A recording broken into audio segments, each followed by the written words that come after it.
Right, Slane from Splattered Plastic. Beth over at, well, lovely Beth over at B-Side Records, I started this thing called the soundtrack tag, and it's basically 10 questions about 10 different soundtracks, and it's really good, and the whole of the vinyl community is getting behind it. So Tim Man's done his edition of it. I'll do mine.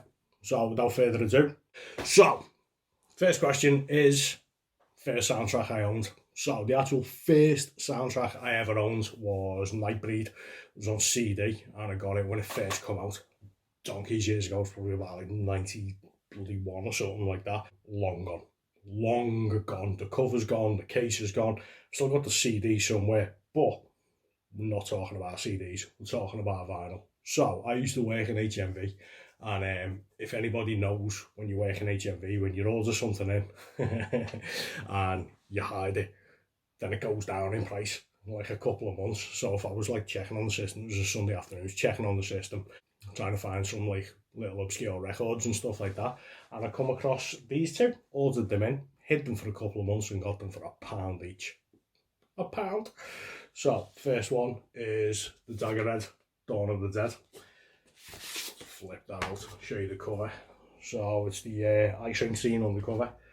Flips over to the back. I always thought this should be the cover, to be honest with you. It's really, really nice. And the inside gatefold is obviously just all the zombies at the doors. Amazing. So obviously this is done by Goblin. We'll get into that a little bit later. So we got that. And I also got the same low price of £1, the Daggerhead Suspiria soundtrack. So this is like a first pressing like the Daggerhead one, so it's big, fat, black vinyl, and it's gorgeous. Again, by Goblin. Suspiria, man. Gotta love a bit of Suspiria. And back cover, so when you open it out, it's that scene where she falls into the barbed wire. It's amazing. So question 2 is the newest soundtrack that you got. I got a bit, because all this lockdown's been going on, I got a couple of records. So the newest one that turned up was this beast, Colour Out of Space by Colin Stetson. Newest Waxwork release, or Waxwork in Milan, and it is a corker of a record. Actually reminds me of Mandy quite a bit. That cover is just the big crazy pink tornado that comes up at the end of the movie. There's been a lot of controversy on this about like Waxworks putting out like filtered pictures and what have you of the colour of the actual vinyl. Personally, I think it's fantastic. If you're into like Mandy and a little bit more of an ambient noise, I can't recommend this record enough. It's so good. The cover art by Matt Taylor is phenomenal. Absolutely phenomenal release. So it had to be, didn't it? Soundtrack I listen to the most. Not necessarily this version of the soundtrack I listen to the most, but certainly the soundtrack I listen to the very most. Obviously, it's got to be John Carpenter's seminal Halloween. This is the OG press. I've also got the repress and something else a little bit special. John Carpenter, don't have to say nothing about him. Everybody knows him. If you're into vinyl, if you're into soundtracks, if you're into movies, John Carpenter is everything, all rolled into one mustachioed skulled package. He's fantastic. This release is probably my favourite artwork on it. Look at that one. It's so good. Phantom City Creative inside. I mean, if you've watched that episode, you know what this is. We've done a big deep dive on the original Halloween a couple of Halloweens ago. So yeah, soundtrack I listen to the most, John Carpenter's Halloween. All day, every day. Absolutely phenomenal. So next question is favourite composer. I haven't really got a favourite composer, and I didn't really want to go for like John Williams or John Carpenter or Henry Manfredini, because everybody's going to do that, aren't they? Everybody's going to go for the big names. Not me. Not even a composer per se. But what I'm going to go for is Claudio Simonetti and the mighty Goblin. Every single record that Goblin put out, every single soundtrack that Goblin put out is a blast. Complete prog rock. If you don't know who Goblin are, they do all the soundtracks for all the Dario Argento movies, so all them like 70s and 80s, like proto slashers, Jallos, bloody black glove kills. Can't beat it, man. So I own a couple of records by Goblin. So I've got Waxworks, Profondo Rosso. So this is the 3 LP version. Highly recommend it. Made also have that. Also got the Rustblade version of Profondo Rosso. Pretty much the same, but not 3 LPs. Then we've got Tenebrae, double LP put out by Waxworks Records. Absolutely die-cut cover. Pull the record out. Iconic scene from the movie. Can't beat it, man. I didn't want to go through my whole Goblin collection, but I kind of wanted to whack this one out because it is just Claudio Simonetti. And if you have a look at the cover, it's got a bit of scribble on there. So, Demons, again, Rustblade Records. Yeah, signed. Yay! Absolutely nice guy as well. Absolutely lovely fella. Took ages talking to me. If you don't know who Goblin are, please go and check out Goblin, man. They take a bit of getting used to, but once you're used to them, absolutely brilliant. Suspiria, everything they do, amazing. Can't praise Goblin enough. Love it. Next one, instrumental soundtrack. Don't really get this one, to be honest with you, because all my soundtracks are instrumental. So I'm assuming that Beth, you mean a score. And how'd you pick your favourite child? Because all of my records are like scores for movies, rather than like, you know, like soundtracks like Return of the Living Dead or like The Lost Boys or something like that. So I'm just going to go out on a limb and I'm going to pick up Riz Ortolani's Cannibal Holocaust. If you haven't seen Cannibal Holocaust, it's a very controversial movie. The soundtrack for it though is phenomenal. I keep on saying phenomenal. I don't know why I keep on saying phenomenal. It's amazing. It's got 70s funk in it. It's got the most melancholic acoustic main theme that I've ever heard in my life. It's got loads of like crazy synth, and every single minute through it, it's just going boo boo boo boo boo boo. Oh, it's so good, man. If you've got a nervous stomach, do not watch Cannibal Holocaust. But if you just want to hear some amazing score for Italian exploitation, definitely go for Cannibal Holocaust. So this was put out by Deathwolves.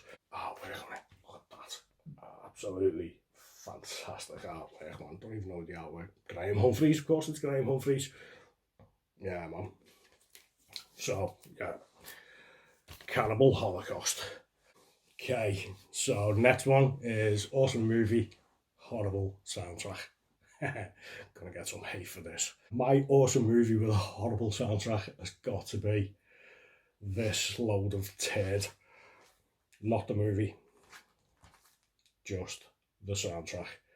I abhor this soundtrack. People ask me why I've got it, because my partner in crime, Tim Man, got it for me. Said I should listen to it. I did. Twice. Never again. I hate this score. Cannot abide it. Hate it with a vengeance. When we done our episode, just made me hate it even more, because the guy that put it out has just put it all into different sequence than it's in the film. I think my biggest bugbear with the whole of the Ghostbusters score is there's only 2 parts to it. It either goes ba-dim dim dim ba-dim dim dim ba-dim bim or all the way through it. You stick it on, and I think, can't even remember, this is how bad it is. Is it a double? Yeah, it's a double. 2 records of 2 songs, just all the way through it. It annoys the shit out of me. Movie, watch it all day, every day. This score, played it twice, never gonna play it again. Hate it with a vengeance. Hate it. Elmer Bernstein, you might be good, mate, but drop the ball on that. Sorry. Next one is, my opinion, soundtrack better than the movie. And I am going to go with Death Waltz's The Autopsy of Jane Doe. I've seen The Autopsy of Jane Doe. It's basically this father and son run a mortuary, get this body in that they can't find out like the cause of death, so they do this autopsy on it. Witchcraft ensues, and it ends up being a really cheesy, like sort of ghosty zombie film.